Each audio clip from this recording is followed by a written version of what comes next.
네, 안녕하세요. 염승환이사입니다. 자, 오늘 이제 2025년 5월 27일 현재 2시가 좀 넘어가는데 좀 시작을 해보도록 하겠습니다. 이제 오늘은 이제 미국 증시가 안 열렸고요. 대신에 유럽은 올렸는데 유럽은 급등했죠. 근데 이제 어제 우리나라 증시가 아시겠지만 오후에 그냥 폭등해 버렸죠. 폭등하는 모습이 나오면서 증시가 조금 이제 위로 좀 오버스팅을 하다 보니까 오늘은 이제 밀렸고요. 오늘 미국은 아마 오를 것 같은데 한국은 먼저 선반영을 해서 큰 영향은 좀 없을 것 같습니다.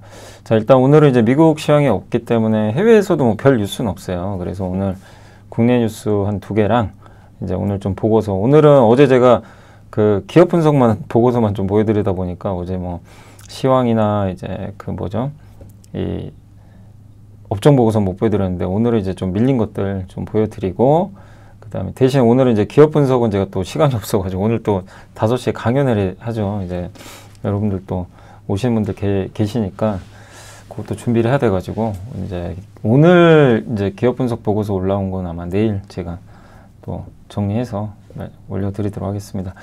자, 일단 오늘 이제 첫 번째 그 내용은요, 풍산하고 좀 호텔주들이 요즘에 강하죠. 예전에 한번 GSPNL, GS 리테일에서 분사된 회사죠. 그거 또 몇 분이 물어보셨는데 최근에 보니까 주가 엄청 올랐더라고요. 네, 호텔도 좋아질 수밖에 없죠. 지금 구조가 외국인들 많이 오니까. 그런 내용하고, 그 다음에 원전 뭐 정말 올해 일단 현재까지는 제가 생각하는 최고의 애널리스트 분, 그러니까 뭐 여러분이 계신데 그 중에 한 분은 장문준 연구원님 아닌가.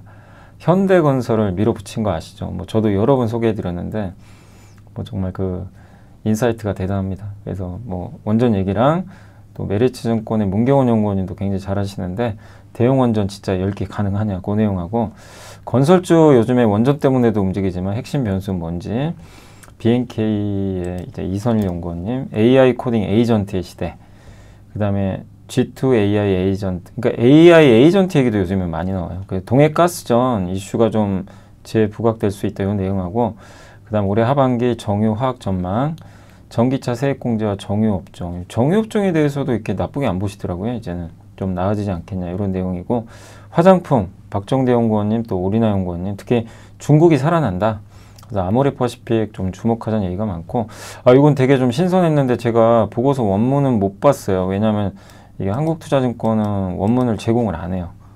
텔레그램도 없어가지고 일단 제가 확인한 건 지금 앞에 요약만 봤는데, 그래서 일단 이 아이디어는 뭐냐면 내년에 그 철강주 좋아질 것 같다, 이 내용이에요. 그 되게 좀 이제 우리가 작년 말에 기억하세요? 작년 말하고 올해 초에 건설업종 올해 좋아질 것 같다. 그때 그런 보고서 한번 소개해 드렸죠. 근데 그때만 해도 뭔 건설업종이냐, 다 망가진 섹터인데. 근데 지금 생각하면은 또 너무 성과가 좋잖아요. 철강이 그렇다는 게 아니라 뭔가 좀 소수 의견일 수도 있는데 한번 공부는 해봐야 될 것 같아요. 그래서 철강 내년이 좋아진다는 얘기입니다. 현대제철을 좀 강조해 주셨고, 배당소득 분리과세 수혜 종목 20개, 전자공시가 좀 많아요. MNC솔루션, 대우건설, 삼성바이오, LS마린솔루션, 아바코, 한국금융지주, 금호석유, 글로벌텍스프리, 셀트리온, 롯데칠성까지 한번 설명드리겠습니다. 일단 풍산은 뭐 여러분도 아시겠지만 방산하고 구리 관련된 기업이죠. 포탄 만들어요. 이런 포탄. 뭐 총알, 155mm 박격포 폭탄. 그래서 이게 핵심이에요. 매출 비중은 34인데 영업이익 비중은 여기가 더 많습니다. 그래서 일단 요 방산 쪽이 좀 핵심이다 라고 생각을 해주시면 좀 좋을 것 같습니다. 글로벌 지정학적 위험으로 포탄 총알 공급, 이게 공급이 부족해요. 155mm 포탄 더 굉장히 심각할 정도로 없었고, 요게 이제 오늘 기사거든요. 서울신문 기사인데 밑에는 이제 그 기사 요약한 거고, 요거를 제가 이제 한 번 더 아주 핵심적인 것만.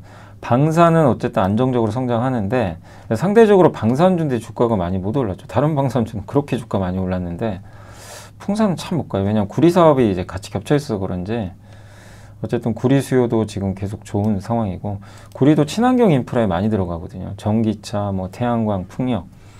그래서 중국 경기 안 좋으면 좀 안 좋을 수 있지만 중국 경기가 또 안 좋은 것도 아니고, 왜냐하면 이제 살아나니까, 부양을 하니까요. 그래서 일단 조금 이제 그런 부분을 본다면 좀 나아지지 않겠냐라고 생각하고 있습니다.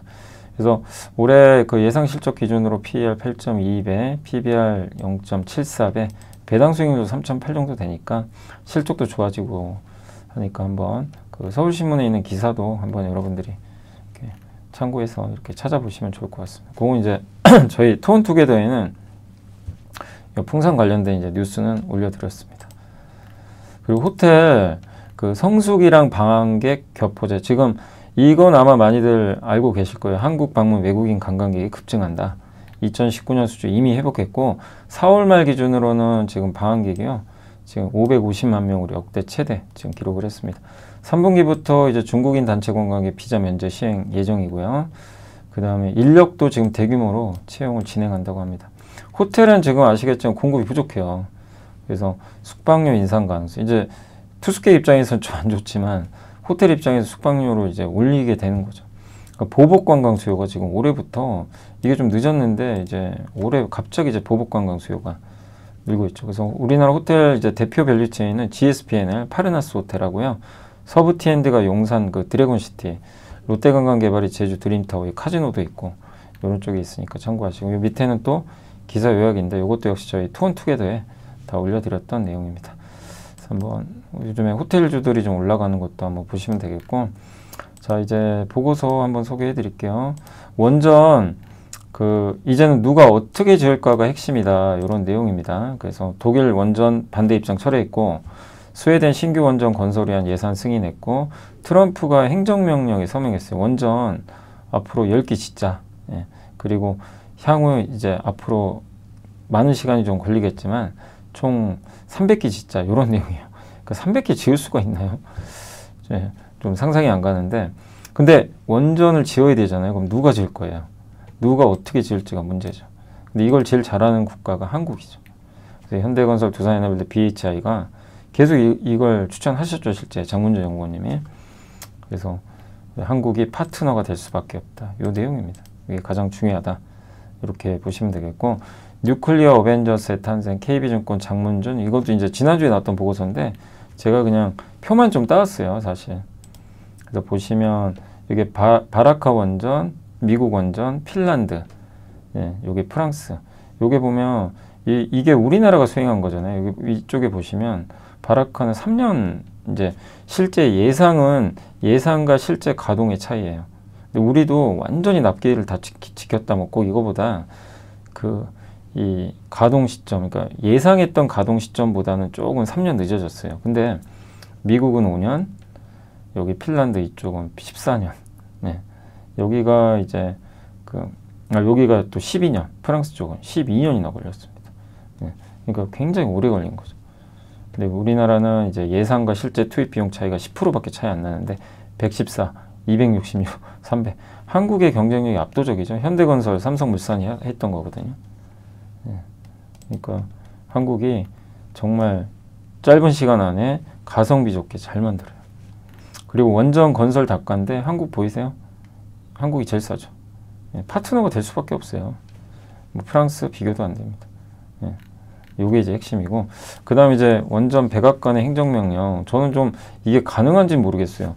100기가와트를 400기가로 늘린대. 원래 바이든이 300기가. 100기가만 해도 1기가의 원전 하나입니다. 그럼 300기가, 여기서 400기가면 300기가 더 늘리는 거죠. 그러면 300개 줘야 돼요. 근데 핵심은 2030년까지 10개 만들겠다, 일단 단기적으로. 요게 좀 핵심. 그러니까 요게 이제 굉장히 대담한 목표치를 좀 제시를 했고, 단독으로 미국 내 10기 착공은 어렵거든요. 그래서 한수원, 한전과 협력 가능할지 한번 좀 지켜봐야 될 것 같고, 현재 한미 원전 동맹은 유럽은 웨스팅하우스, 아시아는 한수원 구도로 좀 가는데, 어쨌든 한국과 미국은 이제 원전 공동 수출 막 이런 뭐 부분도 있었죠. 근데 우리나라가 미국 본토에 진출할지 아직 몰라요. 그걸 열어줄지 모르고, 근데 웨스팅하우스가 혼자 할 수가 없어요. 그래서 지금 미국의 SMR, 현대건설, 두산에너빌리티가 같이 뭐 DLNC도 그렇고 같이 가는 거죠. 근데 지난 20년간 미국에서 실제로 건설된 대형 원전은 딱 1개에 불과했고, 이마저도 착공에서 준공까지 한 14년 정도 걸립니다. 너무 오래 걸리죠. 대형 원전은 착공 들어가는데도 4에서 6년 걸려요.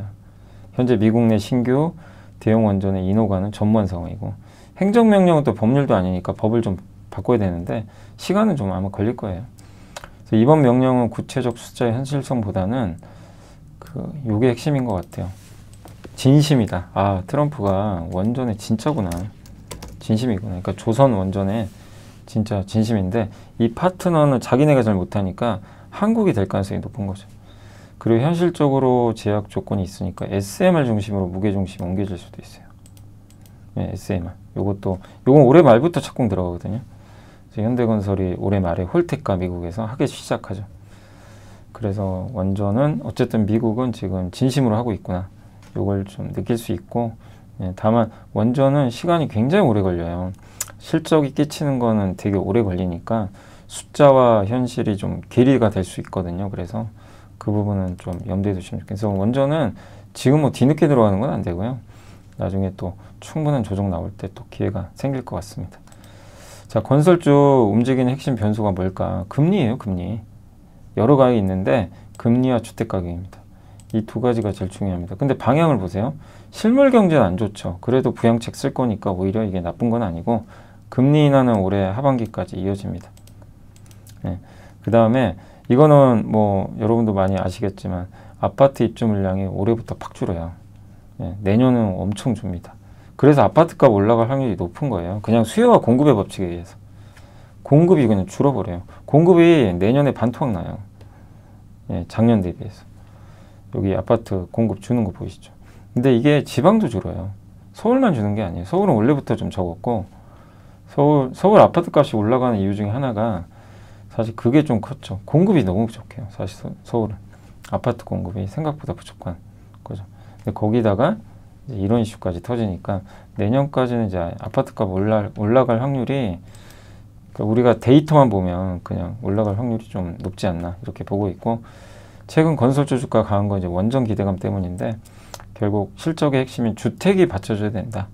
그래야 오래 갈 것 같다. 이런 내용이고 그래서 주택을 보면 GS건설은 원전과는 좀 무관하잖아요. 그래서 GS건설은 주택 쪽에선 강자니까 그걸 보자는 의견인 것 같습니다. 근데 어쨌든 기왕이면 원전까지 붙이면 더 좋죠. 예, 더 좋은 거고 다만 단기적으로 이제 건설이 뜨거워서 조금 단기적으로는 좀 쉬어가는 건 염두에 둬야 될 것 같습니다. 그 AI 코딩 에이전트의 시대가 도래했다 뭐 이런 내용인데 신영희 정원석 연구원님이 오픈 AI 에이전트 코덱스, 구글 에이전트 줄루스, 그다음 마이크로소프트 새로운 코딩 에이전트 공개, 그다음 빅테크들은 코드 에이전트를 출시해서 그러니까 뭐냐면 코딩을 해주는 거예요. 그러니까 이 컴퓨터 프로그램이 그거를 해주는 에이전트 비서가 나온 거죠. 이걸 왜 만들었냐? 지금 마이크로소프트는 자사 코딩 하잖아요. 그거를 사람이 하는 것보다 이제 진짜 AI가 직접 코딩하는 거 그걸 30%나 쓰고 있대요. 그래서 좀 이게 안타까운 일이지만 인력 감축이 시작됐어요. 마이크로소프트가 6,000명 감원하고요. 메타가 3,600명을 해고합니다. 좀 잔인하죠. 예. 근데 이거는 이제 기업 입장에서는 비용이 줄어요. 기업 실적은 좋아지겠죠. 그래서 LG CNS 우리나라의 삼성 SDS 더존 비즈원도 이미 자체 개발한 코딩 툴을 개발 업무에 적용하는 이런 외주 영업비가 감소한대요. 그러니까 이 기업들 입장에서는 실적이 더 좋아질 수는 있는 거죠. 그런 부분에 초점을 맞추시면 되겠고 국내 기업 매출 대비 외주 영업비 비중이 굉장히 크거든요. 삼성 SDS가 외주 영업비 비중이 이렇게 커요. 근데 더존 비즈원은 많이 줄어버렸죠. 확실히 영업비를. SDS가 더 줄어들 폭이 앞으로 좀 많이 남아있는 것 같고요. 그래서 코딩도 이제 AI가 직접 다 에이전트 알아서 해주는 거죠. G2 AI 에이전트 이거는 이제 미국과 중국 얘기겠죠. 근데 어쨌든 거기 이제 뭐 제가 이제 봐서 제일 좀 눈에 들어왔던 것만 딱 캡처해 왔는데 일반적인 AI 있잖아요. 그 다음에 에이전틱 AI 여기서 말하는 G2는 아마 요 두 가지를 비교한 것 같은데 그 한마디로 일반적인 AI한테 내가 주말에 이제 영화를 물어봐요. 주말에 상영하는 영화 중에 좀 재밌는 영화 좀 너가 추천 좀 해라. 나와 있죠. 그럼 우리 집 근처에서 이 영화를 상영하는 상영관을 리스트업 해줘. 그러면 이 토큰수 있죠. 이걸 추론하는데 요거밖에 안 들어가요. 이쪽에 보이시죠. 근데 이 에이전틱은 뭐냐면 완전 비서 역할을 하는 거거든요. 이번 주말에 상영하는 영화 중에 우리 직접 찾아보잖아요. 지금 CGV 같은 데 딱 이제 키고 뭐 하죠? 예매율 높은 게 뭐지? 이제 우리가 눈으로 직접 보죠. 이게 그리고 리뷰도 보죠. 평 괜찮네. 한번 요거나 볼까? 그래서 집에서 가까운 아니면 뭐 데이트를 한다면 상대방이 좀 가까운데 그런데 이제 선택을 해서 그 예매를 하죠. 직접 이제 예매를 하는데 그거를 그냥 말로 하면 돼요. 예매율 가장 높고 리뷰 제일 괜찮고 나는 이런 영화 스타일 괜찮은데 너가 한번 골라줘봐. 그리고 우리 집에서 제일 가깝고 뭐 그런 영화관 너가 알아서 예매해. 결제까지 해. 예, 이러면 이제 이게 에이전트 역할이거든요. 그럼 토큰 수가 이렇게 폭발합니다. 아마 30배 이상 될 거예요. 여기서는 거의 80배인데요. 한 70배, 7배? 7배. 여기는 7배인데 이 그 전력 소모는 한 30배 되는 걸로 알려져요. 추론 같은 경우. 그만큼 이게 그 많은 자원이 필요하다는 거죠. 그래서 이런 시대가 지금 실제 오고 있다는 거예요. 그러니까 반도체나 인프라, 전력기기 투자는 계속 이어질 수밖에 없는 거죠. 그런 의미로 좀 생각해 주시면 좋을 것 같습니다. 그 가스전도 좀 준비하자는 내용인 게 뭐냐면 6월 중에 동해 가스전 이슈가 제보가 갈 수 있대요. 지금 동해 심해 가스전 1차 시추 결과 가스 징후를 일부 잠정적으로 확인을 했는데 경제성 확보할 규모는 아니었던 걸로 지금 확인이 됐대요. 그래서 지금 사실 뭐 첫 시추는 실패했다는 얘기가 있었잖아요. 네, 하지만 7개 유망 구조 가운데 하나이기에 후속 진행 좀 살펴봐야 된다. 이런 내용이고 지난 3월에 동해 해상광구 지분 참여 입찰 공고를 게시를 했고 입찰 대상은 울릉분지대 해저광구 6-1S 뭐 이런 이제 4개로 쪼갠 거예요. 이 해저 광구를. 그래서 6월 20일까지 입찰 신청 받고 7월 4일까지 입찰 평가를 거쳐서 7월 중에 우선 협상 대상자 선정과 협상을 진행하는 그런 계획을 이제 한다고 합니다. 그러니까 이제 입찰이 또 되거든요. 그럼 이제 아마 누가 참여할지 모르지만 글로벌 메이저가 진짜 참여할지 모르지만 그 대왕고래부터 알래스카까지 뭐 그러니까 지금 다소 자원 이슈 뭐 이렇게 부각될 때마다 좀 변동성은 좀 확대가 됐는데 뭐 이런 이제 이슈가 다시 재개되면 위로도 올라갈 수도 있다고 보는 것 같아요. 그러니까 대표적인 회사가 한국가스공사죠. 뭐 포스코인터나. 그래서 이번 입찰에는 대형 에너지 기업 과거 협력 있는 기업만 입찰에 참여 또 가능하다고 해놨대요. 그러니까 좀 굵직한 회사들이 참여할 수 있을 것 같아서 긍정적으로 좀 보고 있는 것 같습니다. 아무튼 요 4개로 구역을 좀 나눴는데 이렇게 해서 좀 6월 말부터 한 달 정도 남았는데 이제 입찰이 시작된다고 하니까 이슈가 좀 될 것 같다. 이런 내용으로 보시면 되겠고 정유화학 쪽은 지금 투자 매력도는 그렇게 아주 높진 않죠. 고성장 산업은 아닌데 그래도 KB증권에서는 이 석유화학 쪽에선 금호석유 이게 특수화학 비중이 높은 걸 보자는 거예요. 금호석유, DL은 에너지 비중도 있고요. 그다음 유니드 여긴 비료 관련된 HD 현대 여기는 산업재 비중이 높죠. 물론 이제 정유도 있지만 현대오일뱅크도 있지만 조선사를 거느리고 있죠. 하나솔루션, 태양광 비중 이런 기업들이 좀 주목해야 된다. 이런 내용이고 DL은 이제 미국 발전소 시장이 급격히 개선되면서 그 미국에 발전소를 갖고 있나 봐요. 그런 것도 되게 매력 있는 거죠. 그래서 DL은 이제 미국 발전소 수혜를 좀 기대해보고 하나솔루션 이번에 좀 아쉬웠죠. 주택용 렌트 사업 보조금 못 받게 되면서 주가 박살났지만 그래도 결국 그 시장은 계속 열리는 부분이 있기 때문에 하나솔루션도 좀 긍정적으로 좀 그러니까 뭐 이론상 2천조 시장이 열린다고 하는데 어쨌든 하나솔루션도 좀 차별화될 수 있다 이런 내용이고 탑픽은 금호석유 유닛을 그대로 유지하셨고 DL을 목표 주가를 좀 올렸다고 합니다. 정유는 조금 더 연말까지는 시황이 좀 개선될 수 있어서 좀 관심 필요하다 이런 내용이고요. 하나증권의 윤재성 연구원님은 그 정유업종 좋게 보자는 얘기예요. 왜냐하면 이번에 전기차 세액공제 축소돼서 내연기관의 수명이 더 늘어났어요. 이거는 휘발유 수요에 긍정적이죠. 그런 내용이고 또 미국 내연기관 석유 수요 피크아웃 시점도 그래서 늘어났다. 원래는 좀 그 전에 뭐 피크아웃 될 줄 알았는데 2029년 이후로 미뤄질 가능성이 높아졌고 오히려 미국 원유 생산량 피크아웃 시점이 좀 앞당겨졌다. 그러니까 미국 원유가 생산이 늘고 있는데 그게 정점이 27년. 그 원유 공급이 줄 수 있다는 얘기죠. 그럼 유가에는 긍정적이죠.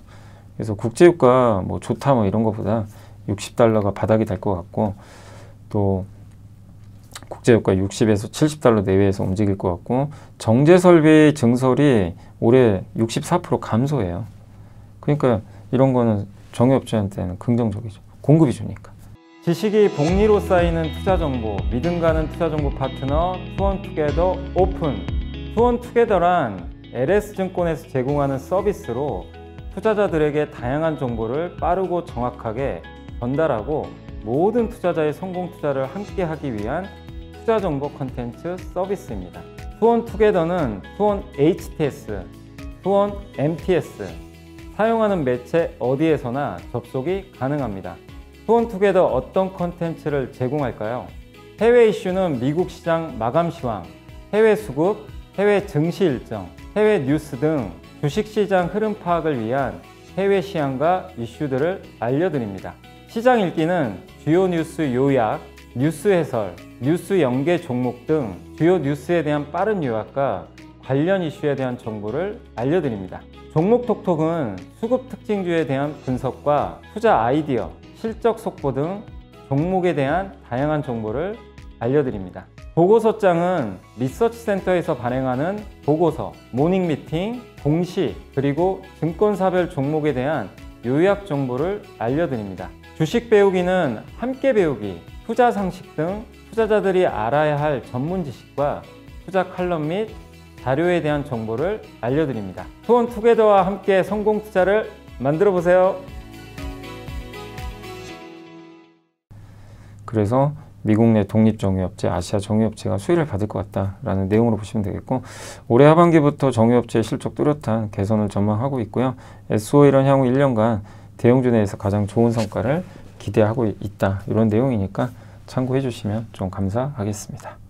자, 그리고 이제 화장품도 좀 2분기 실적이 이제 진짜 중요한 업체들, 이제 요즘에 박종대 연구원님이 계속 좀 인사이트 많이 주시는데, 그 APR이 이제 거의 20배에 육박을 했고요. PER이. 근데 20배 넘기 쉽진 않거든요. 왜냐하면 중저가 브랜드죠. 옛날에 뭐 아모레퍼시픽이나 이런 고가 브랜드 30배를 넘은 적도 있어요. 근데 중저가는 20배 주기가 좀 만만치는 않습니다. 예.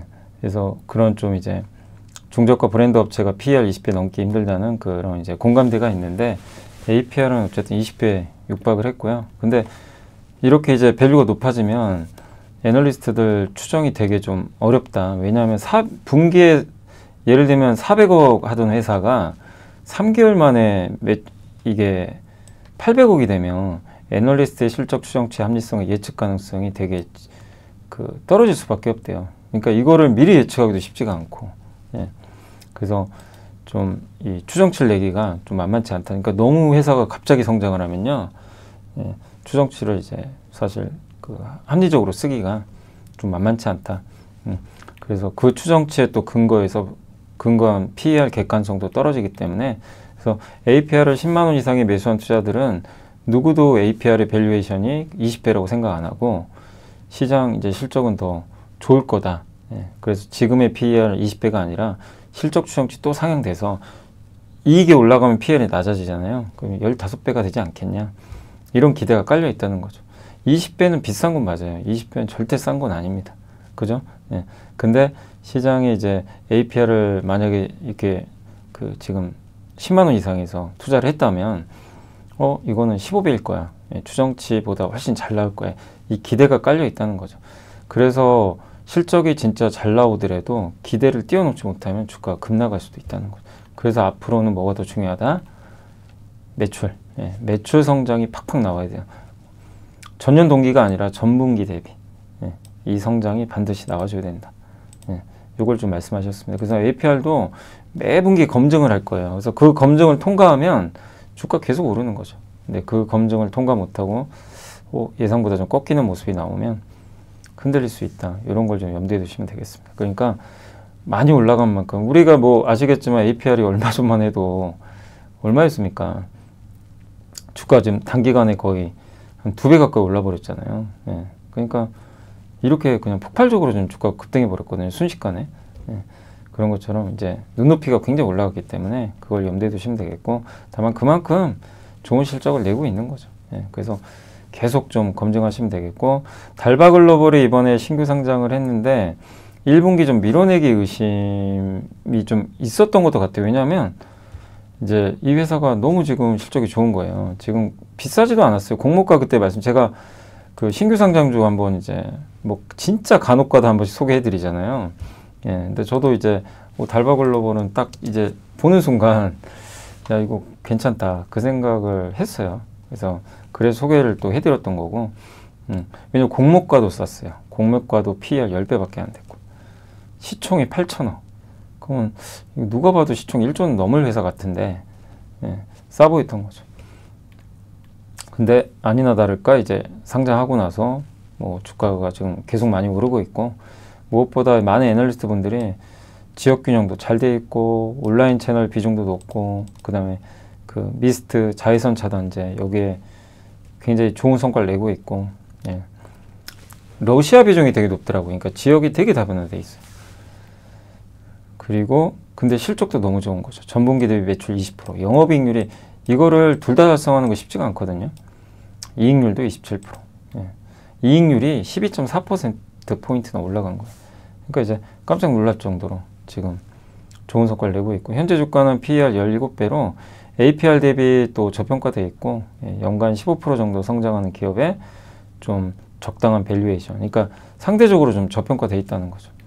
근데 밀어내기 아닌가 의심도 하지만, 그래서 이걸 더 극복을 하려면 전분기 대비 실적 개선도 되게 중요하다라고 봐주시면 좀 좋을 것 같습니다. 그래서 중국에서 아모레와 LG생건처럼 선전수전 다 겪은 회사는 일단 지금, 요건 이제 아모레 얘기고요. 어쨌든 이제 달바나 APR은 핵심은 뭐다? 이제 전분기 대비 매출 성장을 꾸준히 관찰하시면 좋겠습니다. 중국에서, 그리고 이것도 되게 좋은 아이디어인 게 지금 중국이 살아나요. 실제 아모레, LG생건 얼마나 고군분투했습니까? 중국에 살아나려고. 그 제약은 지나갔고 아모레 퍼시픽도 중저가 사고 잘해요. 근데 여기서 상위 공장 가동률이 이제 실제로 올라가기 시작했다고 하더라고요. 이 부분은 굉장히 의미가 있고, 규모가 굉장히 크다 보니 인건비만 분기 200억 정도 나갈 정도로 비용 부담이 굉장히 컸거든요. 상위 공장에. 그 LG생건은 마케팅비 부담이 컸고, 근데 이거를 지금 가동률이 올라가면 이제 비용이 줄어들죠. 공장 이제 돌리기 시작하니까. 그리고 이번 가동률 상승은 결국 중국 화장품 소비 회복 시그널 아니냐라는 그런 긍정적인 평가도 있는 것 같습니다. 그래서 중국이 확실히 돌아오는 서고 있어요. 그리고 저희 당사 우리나 연구원님도 중국 화장품 구조적으로 회복되고 있다. 실제 화장품 소매 판매도 증가하기 시작을 했고요. 4월까지 누적 금액도 전년 동기 대비 4%, 그다음에 24년 연간으로 전년 대비 1.1% 감소하면서 마무리했던 화장품 소매 판매가 4개월째 성장. 이것도 이제 의미가 있는 거죠. 그래서 중국 현지에서는 지금 이제 올해 화장품 소비를 구조적 회복에 중요한 전환점을 지나고 있다 이렇게 평가를 했고요. 요게 그 꺾은 선 그래프 있죠. 요게 선 그래프가 성장률입니다. 확실히 돌아서고 있죠. 그리고 중국 온라인 소매 판매, 또 T몰 플랫폼의 뷰티 제품 매출액도 10.6% 증가. 더운이라는 곳에서는 뷰티 및 스킨케어 제품 거래액이 29.1이나 급증을 했고, 또 중국 내수 부양으로 이 화장품 산업은 성장 탄력성을 좀 유지할 것 같다, 이렇게 좀 나와 있습니다. 그래서 상당히 좋은 성과들이 지금 중국에서 나오고 있어요. 이거는 결국 아모레 퍼시픽이나 LG생건한테 좀 좋은 얘기죠. 코스맥스도 중국 사업 있고 한국 콜마도. 그래서 하반기에 우리가 핵심적으로 봐야 될 포인트는, 요새 중국 소비주 얘기 많이 하잖아요. 그 포인트 중에 하나는 이런 대형 화장품 회사들도 좀 있을 수 있다는 거 염두에 두시면 좋을 것 같습니다. 그러니까 아모레 퍼시픽이나 이런 기업들이 실제 이제 중국에서 돌아서고 있는 게 데이터로 좀 감지가 되고 있다라고 보시면 좋을 것 같습니다.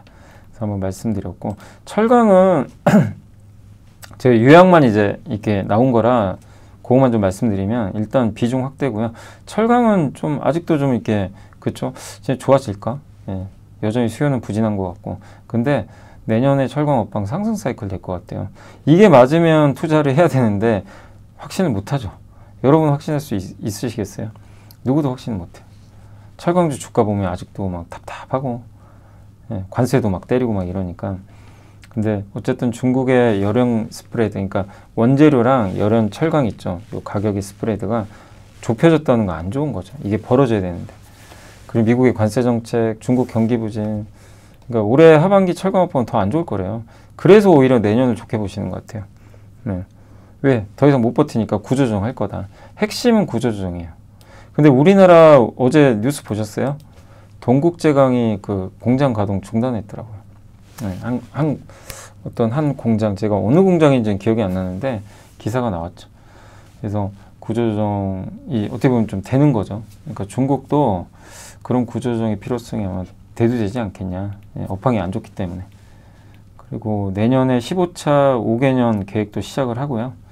그러니까 새로운 정책 펼치기도 알맞고, 그리고 10년 전인 2016년에도 중국이 구조조정을 시작을 했대요. 그때 당시에도.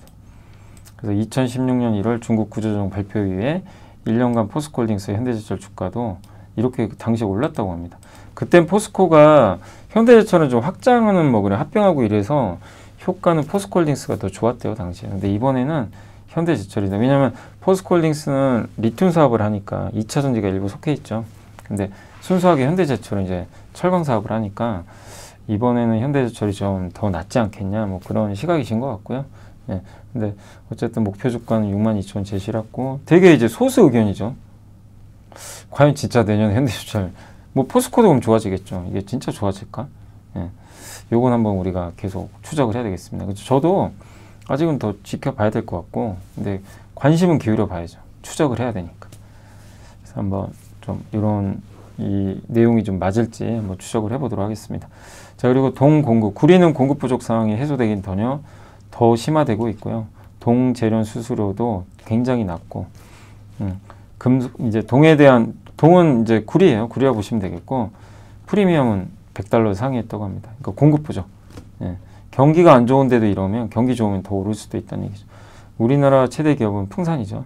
그래서 풍산은 방산도 있고, 그런 면에서 관심을 좀 가져보자. 저는 풍산은 괜찮다고 생각해요. 아까도 뭐 소개해드렸지만, 무기, 이제 탄환 같은 거 그 수출도 하지만, 기본적으로 또 구리 사업도 괜찮기 때문에, 뭐 여러 면에서 안정적인 것 같습니다.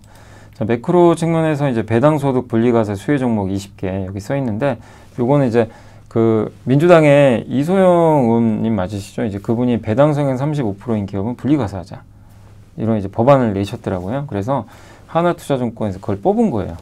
5년 동안, 그러니까 1년이 아니고 최근 5년 동안 배당 성향이 35%면 굉장히 많이 주는 편이에요. 그러니까 번 돈의 35% 이상을 주는 건데, 그 중에 10년 동안 흑자인 기업. 예. 그리고 배당, 기업가치 제고계획이나 이런 거 발표했을 거 아니에요. 거기서 배당 성향이나 주당 배당금 하한을 좀 그런 걸 공시했는지, 그러니까 안전반 역할을 할 수 있는 뭔가 공시가 있었는지, 이런 것들 이제 포함을 해서 이렇게 이제 뽑은 거죠, 컨트롤. 그래서 여기 한 20개가 뽑혔는데, 이 중에 제가 이제 빨간색은 뭐냐면 좀 배당 수익률이 높은 거, 상대적으로. 그것만 제가 뽑아본 거예요. 그래서 뭐 꼭 이게 더 좋다가 아니라 상대적으로 배당 수익률 높은 것들만 꼽아본 거고, 뭐 아시겠지만 기아만 해도 배당 수익률 7%, 제일 기획이 한 6% 이상 되잖아요. 예, 그렇기 때문에 상대적으로 좀 배당 수익률 높은 기업들만 좀 약간 표시를 해봤다라고 생각해 주시면 좋겠습니다. 오늘은 제가 이제 기업 분석이 없어가지고, 그러니까 제가 시간이 없어서 기업 분석까지는 못했고, 이제 오늘 못한 기업 분석은 내일 해드릴게요. 오늘 이제 업종하고 매크로 위주로 한번 해드렸습니다. 자, 그리고 오늘 전자공시로는 지금 이제 4시 40분이라 곧 또 이제 강연회 하러 또 가야 돼가지고, 네, 아무튼 뭐 아직 조금 시간이 있는데, 어쨌든 예, 공시랑 이제 시황 설명하고 마무리하겠습니다. 그 공시가 좀 많았는데 MNC 솔루션도 예전에 한번 제가 공시로 소개를 한번 해드린 적은 있는데, 최근에 이게 방산 업체예요. 방산 관련주고, 폴란드 여기에 시험 장비 8종, 하나 에어로스페이스고요.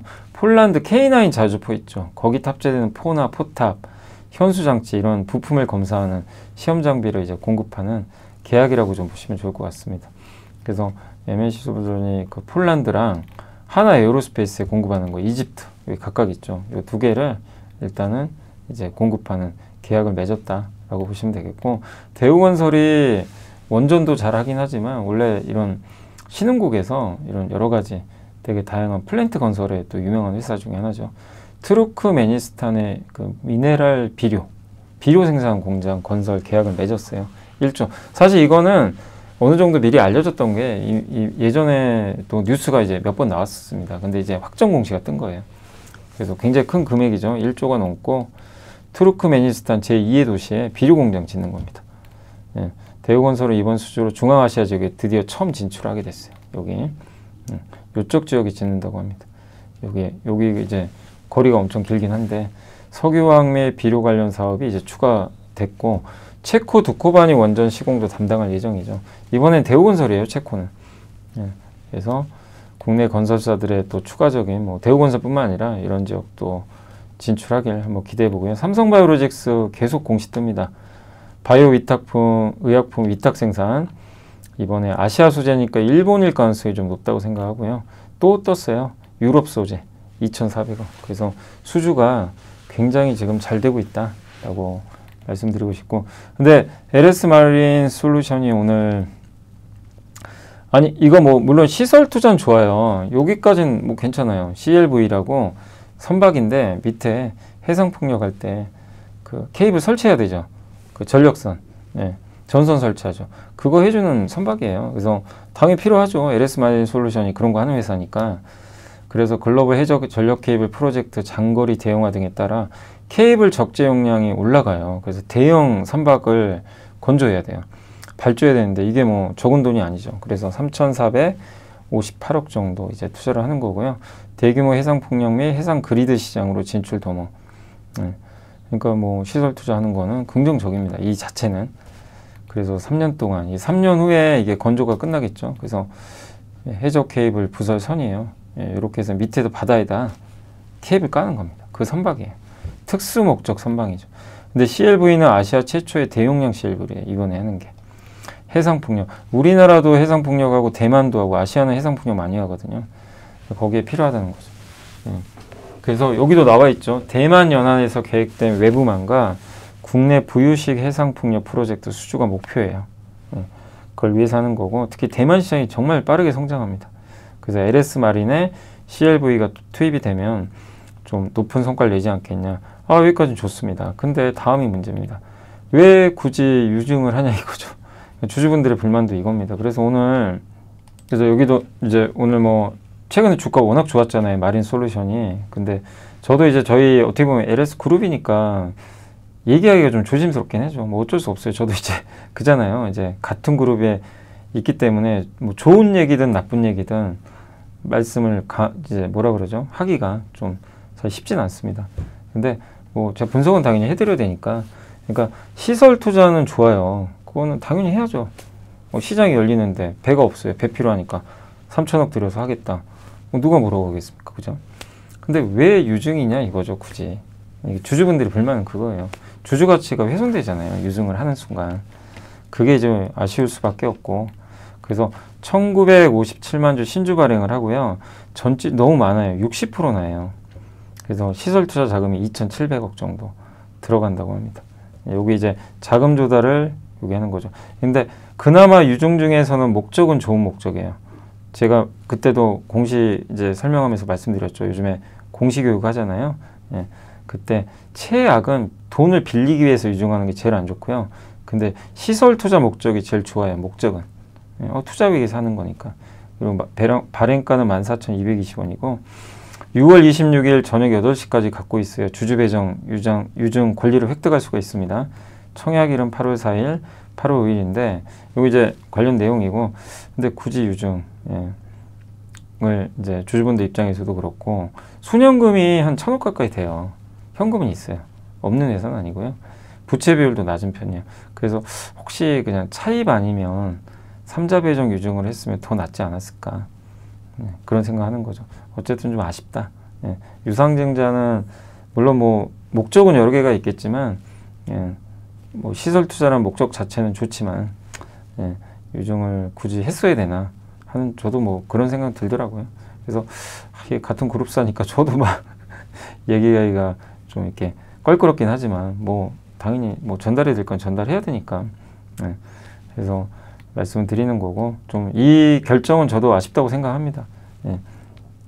그래서 이거 호재는 뭐냐? 아시아 해상폭력이 시장이 성장한, 오늘 태용 좋았죠. 이 공시를 보면서 느낄 수 있는 거, 아, 해상폭력 좋구나. 아시아 쪽은 트럼프가 싫어해서 그렇지 아시아 쪽은 괜찮아요. 이거는 좋아요. 근데 유증을 했어야 되나? 주주가치 훼손 아닌가? 그런 좀 아쉬운 생각이 듭니다. 차입을 하거나 차라리, 왜냐면 부채 비율이 낮으니까 빌려도 좀, 그러니까 그 부채가 그렇게 많은 기업은 아니에요. 그러니까 차입을 해도 괜찮았을 것 같고, 아니면 삼자 배정 유증을 했으면 좀 더 어땠을까? 예, 그런 좀 생각은 들긴 합니다. 예, 그래서 그건 좀 아쉬웠다라고 말씀드리겠습니다. 그래서 주주분들 좀 약간 속상하시겠지만 이런 내용이었다라고 좀 생각해 주시면 좋을 것 같아요. 주주 가치에서는 조금 아쉽다. 자, 그리고 이제 아바코가 이 주식 소각 결정을 좀 했고요. 소각 주식 수는 이제 23만 주, 전체 주식의 1.57% 정도 소각을 했습니다. 한국금융지주는 그 기업가치 제고계획 발표했고, 자기자본이익률 15% 이상이고요. 그 2030년에 자기자본 15조 원 이상까지 하겠다는 거죠. 그래서 현재 ROE가 11.5%고 자기자본 9.7조 원이니까 지금 PBR이 0.4배인데 한 배로 만들겠대요. 예, 그러니까 0.4배인 그거를 PBR 한 배까지 올리겠다. 지금 시총이 5.5조거든요. 목표 달성을 하면요, 주가가 지금보다 3배 올라야 돼요. 이 회사 목표 달성대로만 되면 주가 3배 올라야 됩니다. 2030년까지 5년 동안. 예. 가능할지는 우리는 알 수는 없어요. 회사가 이런 목표를 제시한 겁니다. 그래서 2030년 목표 달성하면 제가 보니까 2조 2,500억 정도 당기 수익 나올 것 같아요. 그래서 배당 성향이 25%거든요. 지금 그 적용하면 배당금 5,625억. 지금 시총이 5조 5천억이에요. 그래서 만약에 여러분이, 그러니까 가정입니다. 이 회사가 저 목표를 2030년에 달성한다고 가정하고 내가 투자를 지금 해요. 그러면 현 주가에서 매수해서 장기 보유하면 2030년에는 배당 수익률이 10% 돼요. 지금은 10% 안 돼요. 지금 5%가 안 됩니다. 주가 많이 올라서.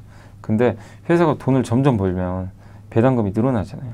그 기준으로 해서 2030년이 딱 되면 지금 주가 대비해서 배당 수익률이 10% 이상이나 돼요. 네. 그래서 한국금융주주가 이 목표를 달성하는 게 무엇보다 중요하다. 이런 청사진을 제시했다. 다만 기업은 늘 변하고 어떻게 될지 모르기 때문에 이걸 무조건 달성한다 이거보다 이런 청사진을 제시했다. 근데 나중에 이제 주가가 많이 떨어지면 또 뭐 더 배당 수익이 올라가겠죠. 그래서 여러분들이 지금 단기적으로는 좀 많이 올랐어요. 그 점 좀 염두에 두시되 이런 기업가치 제고 목표를 좀 제시했으니까 이게 어떤 의미가 있는지 한번 보시면 좋겠습니다.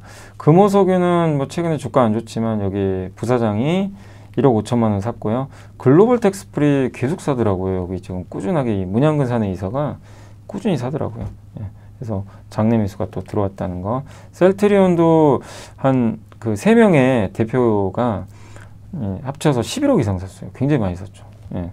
그래서 기우성 대표 외에 2명이 더 합쳐서 11억, 거의 12억 가까운 장내 매수가 있었고, 롯데칠성은 VIP 자산운용이 그 지분을 추가 취득했어요. 롯데칠성 요즘에 좀 안 좋죠.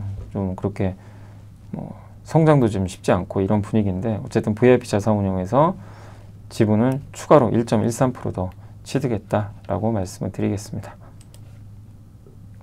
시간이 이제 다 돼가는데요. 이제 마무리하고 강연에 가도록 하겠습니다. 자, 오늘 국내 주식은 좀 빠졌고요. 코스닥은 괜찮았어요. 오늘 국내 증시는 지금 현재 나스닥 선물지수가 많이 올라서 일단 예상으로는 미국장은 좀 크게 오르지 않을까 이렇게 예상을 하고 있고, 오늘 일단 그 외국인 1,100억 정도 팔았고요. 기관은 한 500억 정도. 수급은 그렇게 좋지는 않았습니다. 그 섹터로는 오늘 그 면역 강암제 여기가 좀 좋았고요. ABL 바이오가 오늘 22%나 급등을 했어요. 오늘 바이오가 괜찮았고, 조선 기저제도 오늘 태용 있죠. 여기 풍력대조, 원전대조, 조선 5개 있죠. 그리고 그동안 좀 부진했던 뭐 KSP나 이런 이제 조선 기저제도 오늘은 좀 괜찮았던 것 같습니다. 그리고 해저터널 관련주에서도 일부, 근데 오늘 뭐 마린솔루션 뭐 아까 말씀드렸지만 굳이 좀 유증은 굳이 했어야 되나 하는 생각이 좀 드네요. 그리고 피팅, 피팅주도 오늘 좀 괜찮아. 하이로코리아가 좋았고요. 인터넷 대표적 카카오가 그 오픈 AI가 한국에 법인 설립한다, 이제 그런 뉴스가 있어서 오늘 좀 분위기가 좋았습니다. 전력 설비 쪽도 오늘 산일전기가 좀 괜찮았고요. 두산에너빌리티는 오늘도 좋은 모습 이어졌고, 오늘은 정유주 S-오일이 좀 모처럼 좋았고, 편의점은 GS 리테일이 오늘 좋았습니다. 건설주는 오늘도 현대건설이에요. 정말 끝없이 갑니다. 원전 이슈죠. 그리고 백화점은 조금 쉬어갔고, 그러나 오늘 좀 빠진 쪽은 전선, 아까 LS그룹이 그래서 안 좋아요.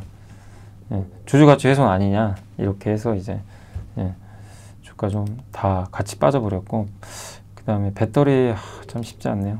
AI도 안 좋고 반도체도 여전히 좀 답답합니다. 그러니까 배터리, 반도체, 전선, 전력기기 이런 쪽은 오늘 장이 많이 빠진 건 아닌데 대체로 좀 부진했다 라고 말씀을 드리겠습니다. 그리고 마지막으로 주요 기업들 보면 하나유로스페이스가 오늘도 6% 급등했고, 뭐 가는 것만 가요. 오늘은 삼성중공은 환해지를 안 해요. 아니, 그러니까 환해지를 하거든요.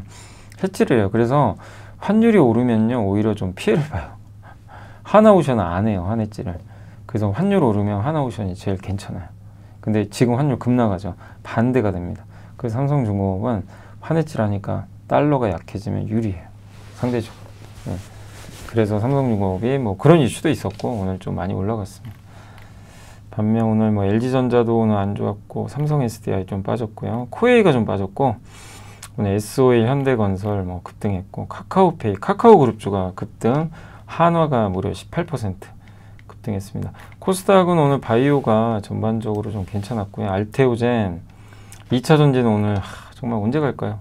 답답했고, 그 다음에 뭐 그래도 이오테크닉스 좀 버텼고, 케어젠은 최근에 완전 급등했다가 오늘 또 왜 10% 빠진 거죠? 최근에 많이 올랐는데. 예.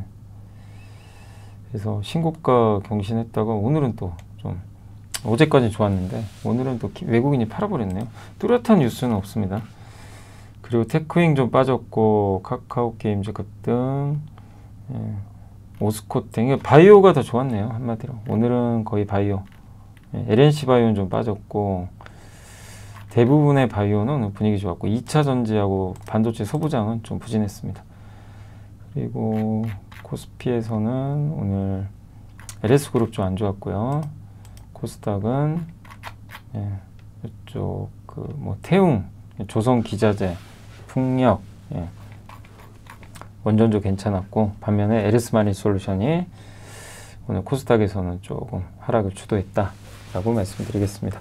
자, 오늘 이제 방송은 여기까지 좀 전달해 드리고요. 이제 강의 또 하러 가야 돼가지고, 예, 또 오늘 고생하셨고, 예, 아무튼 저는 또 내일 이 시간에, 내일은 오전에 또 라이브 있으니까 라이브 시간에 찾아뵙겠습니다. 오늘 이렇게 시청해 주셔서 감사드리고, 예, 내일 뵙겠습니다. 감사합니다.